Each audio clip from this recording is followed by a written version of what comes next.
Deputy Chancellor, Acting Vice-Chancellor, members of the Senate, members of staff, distinguished guests, graduates, ladies and gentlemen. When I was a little tyke, a little kiddlywink of about 10 years old, my father worked at University of Queensland, so I would occasionally see the graduands, such like yourselves, going towards their graduation, top to tail, in black. And my first thought, of course, was, whose funeral are they going to? And then my second thought was, look at those grown-ups.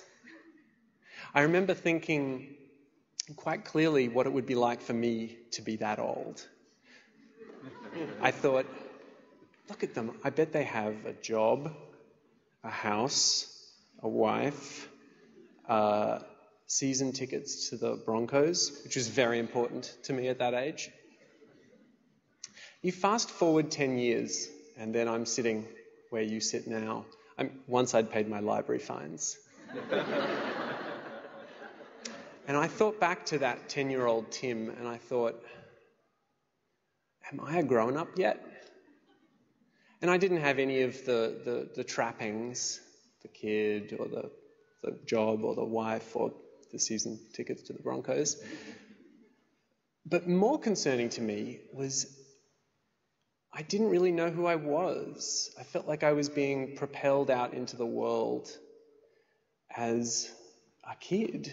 And I had an uncertainty that stayed with me all through my 20s.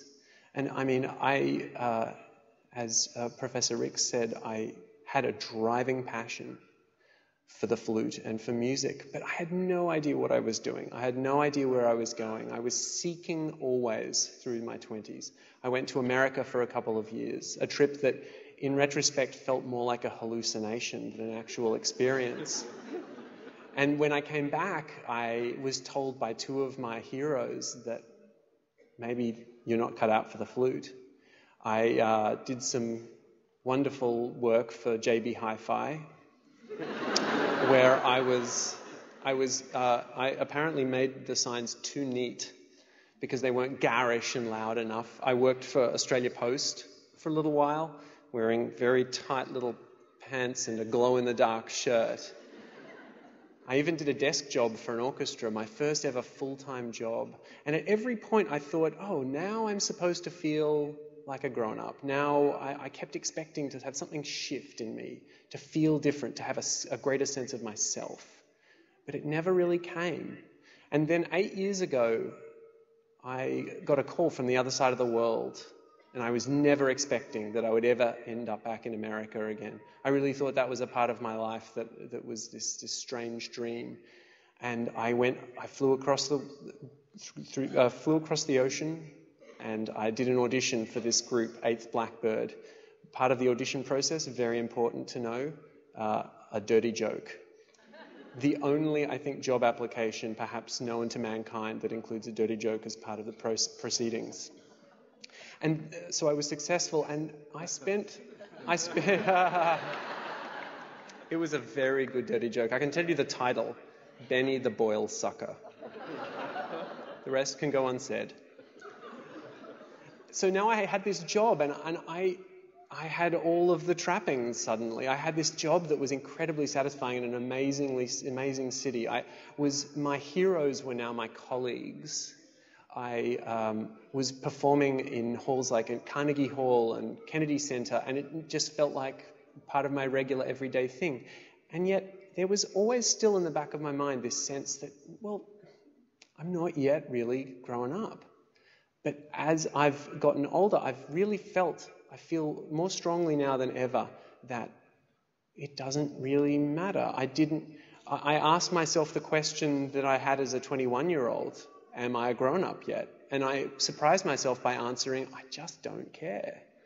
I found that all of the searching was the thing that was important. This uncertainty that actually Nicole spoke of, that is torturous but incredibly rewarding. that you should embrace as well as be repelled by. That is the thing. The thing in life is, for me, that it's all about the search. I will never discover who I am. I feel like I will never know where I'm supposed to be. Actually, I heard an interesting twist on the idea of making a big decision.